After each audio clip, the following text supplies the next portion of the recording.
And I've always worked for my own money. I've waited, I've done this, I've done that, and finally I took off with music. So, I mean, everything that I have done and my mother has done has purely come from our own hard work. But as a father, I don't have much respect for him at all, and as a person to some degree. The details of John Lennon's will were kept under wraps for a long time until his first son, Julian Lennon, revealed there had been some tension. In one interview in May 1998, Julian spoke about the pain he felt of being excluded from his father's will, while his half-brother Sean is reported to be the main inheritor of the fortune. It is revealed that Julian was to receive £2,400 a year in maintenance from the divorce settlement between John and Julian's mother, Cynthia. As well as this, there was a £50,000 trust fund which was inherited by Julian when he was 25 years old. However, given John Lennon's net worth was expected to be in the region of £220 million back in 1998 and is now closer to around $800 million, the amount left for Sean and Yoko is pretty massive. Now, what's the deal with Yoko Ono selling a lot of your dad's possessions? Yeah. I heard that you had to go out and use your own money to buy some of your dad's stuff. Actually, I mean, she and I, Her Highness and I, came to a settlement.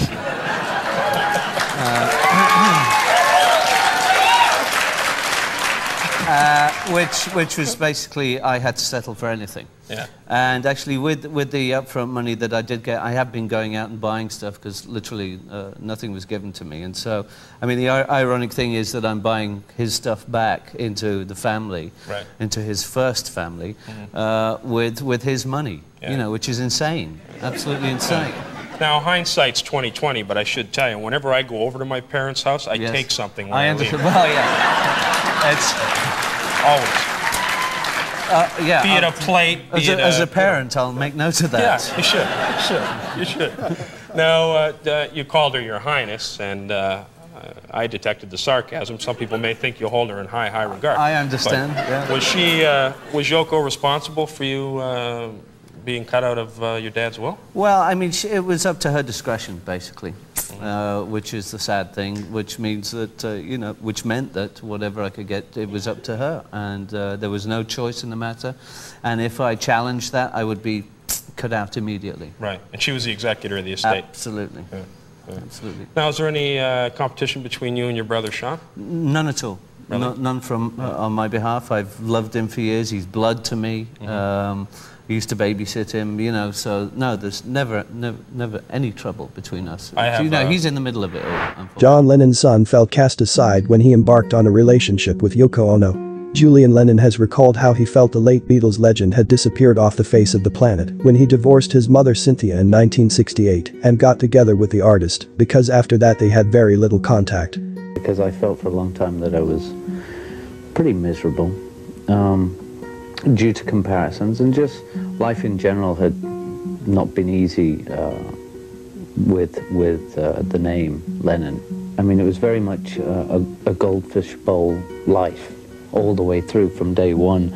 You know, from the day I was born, I was on the front cover of newspapers, you know. And it's always that sense of people looking and staring and being aware of what I was, every move I made. Did you ever get to tell your father you loved him? To tell you the truth, it's not clear. I can't remember. Did he tell you he loved you? That's also tough. That's really tough. Just the fact that I was with him made everything wonderful. You know? Julian still strives for forgiveness and understanding towards his late father and holds his memory dear, though he can't forget John's behavior towards Cynthia. He said, "I try to remember my dad as fondly as possible. I strive for forgiveness and understanding in that area of my life for the difficult times he put my mum and me through. I loved her more than anything and can't forget how poorly he treated her. But our relationship was getting better before he died. He was in a happier place. He wanted to reconnect, not just with me but with the rest of his family. He never got a chance to do so. Even now, almost 40 years after he died, I hold my father's memory dear." So this thing you had, the hearing your father's name all the time, did you wind up having a kind of dislike for him? I don't mean to be personal. When my father died, I was only 9 and a half. Sure. I was angry at him. Sure. I didn't understand death, Oh, yeah, and I of took it as course. leaving me. Of course, of course. I mean, there was a great deal of anger there, but there's also, you know, I've grown up a lot, and there's been forgiveness since then. But it was tough, yeah. It was very tough growing up, that's for sure.